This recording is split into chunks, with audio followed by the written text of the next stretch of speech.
Assalamualaikum warahmatullahi wabarakatuh, sahabat inspirasi dimanapun kalian berada. Kembali lagi di channel Inspiration Success, channel yang memberikan tips dan trik, inspirasi dan motivasi untuk kalian semua. Dan saya nggak lupa berdoa untuk teman-teman semuanya. Semoga dalam keadaan apapun teman-teman selalu sehat, ya, usahanya laris, usahanya besar, dan tetap semangat. Ya, pada sharing kali ini ya, saya akan sharing kepada teman-teman tentang sikap menghadapi penolakan orang yang negatif. Nah, biasanya kendala seperti ini dihadapi oleh teman-teman yang menjalankan sistem network marketing atau multi level marketing. Tapi tidak menutup kemungkinan juga usaha-usaha konvensional juga menghadapi kendala seperti ini. Nah, bagaimana sikap kita ya menghadapi orang-orang yang negatif? Nah, pada dasarnya orang negatif tetap aja ya negatif dengan kita. Sama halnya orang yang sudah tidak suka dengan kita, kita berbuat baik sekalipun tetap aja nggak suka. Ya, itulah kehidupannya. Nggak akan semuanya suka dengan kita dan nggak semua orang benci dengan kita. Nah, yang saya bahas di sini adalah orang negatif karena ketidaktahuan atau informasi yang hanya dari katanya ya, kata temennya, kata orang tuanya, kata saudaranya, dan lain sebagainya ya. Nah, orang seperti ini harus diedukasi dengan baik dengan fakta-fakta bahwasanya penilaian mereka selama ini keliru dan harus kita luruskan. Oke, teman-teman, kita lanjut ya. Nah, setelah kita memberikan informasi semisal peluang usahanya, kita sudah memberikan presentasi tentang pengenalan produknya, kita juga sudah mengedukasi tentang cara kerja usahanya bagaimana ya, usaha yang nanti kita jalankan bagaimana. Saya yakin si konsumen tersebut akan merespon ya. Yang pertama, responnya baik, positif, sepaham dengan Anda, berarti bisa lanjut, langsung bisa kerjasama, closingnya gampang. Nah, ini respon yang negatif, Anda sikapnya harus bagaimana? Ya, ini ya, sepahamkan dengan konsumen terlebih dahulu. Anda harus menjadi pendengar yang baik karena di sini pembeli adalah raja. Nah, biasanya orang-orang negatif pasti akan seperti ini ya. Alasan ya, pasti dia akan mengutarakan alasannya. Yang pertama, saya pikir-pikir terlebih dahulu. Yang kedua, saya pelajari terlebih dahulu. Kemudian yang ketiga, saya tidak punya uang. Yang keempat, saya tidak berbakat jualan ya. Yang kelima, nah ini cari-cari orang, MLM. Nah, ini biasanya pertanyaan yang horor ya. Biasanya kalau orang yang pemula menjalankan bisnis network pemula biasanya langsung down ya.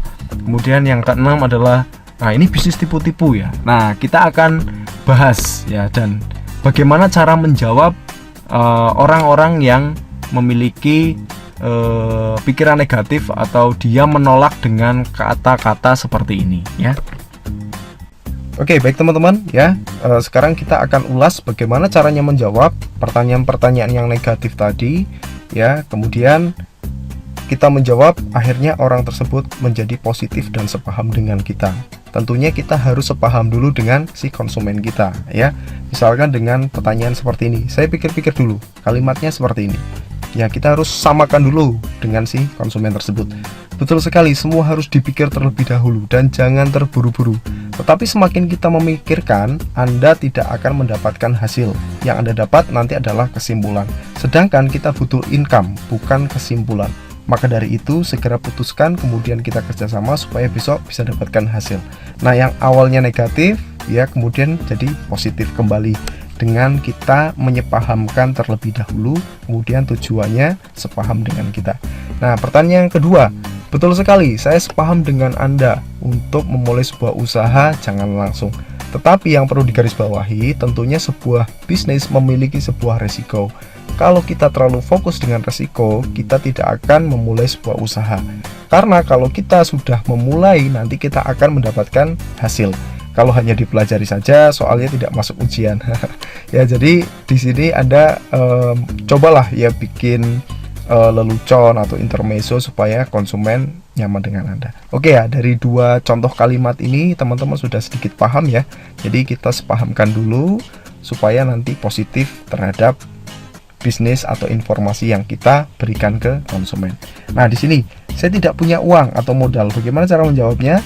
Justru itu saya kesini menawarkan peluang bisnis supaya Anda memiliki penghasilan dengan modal yang kecil ya. Awalnya menyepahamkan dengan prospek, kemudian prospek itu sepaham dengan kita. Kemudian saya tidak berbakat jualan ya. Bagaimana cara menjawabnya? Berarti sama dengan saya waktu saya memutuskan untuk menjalankan bisnis ini. Seperti halnya anak yang baru lahir, tentunya tidak bisa langsung berlari ya. Di sini kita akan dibantu terlebih dahulu. Ada proses pendampingannya dan ada support system yang siap memberikan kita arahan untuk berhasil ya.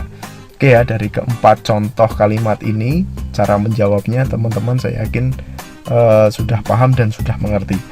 Kemudian pertanyaan yang berikutnya ya, cari-cari orang MLM. Nah, bagaimana Mas cara menjawabnya? Nah, seperti ini. Betul sekali ya, memang benar ya. Betul sekali, kita menggunakan penjualan langsung dan bersistem. Menurut Bapak Ibu, bisnis mana yang tidak cari orang? Semua bisnis pasti cari orang untuk membeli dagangan kita, betul ya? Namun di sini Bapak Ibu bisa berbisnis secara konvensional atau sistem reseller.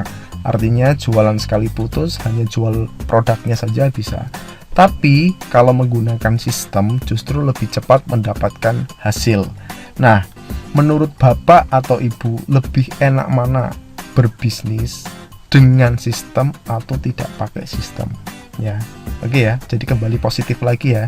Yang awalnya orang itu negatif tentang MLM akhirnya bisa menjadi positif karena kita menjelaskan ini bisnis dengan sistem lebih cepat ya dibandingkan kita menggunakan sistem secara konvensional. Walaupun secara konvensional pun bisa dijalankan.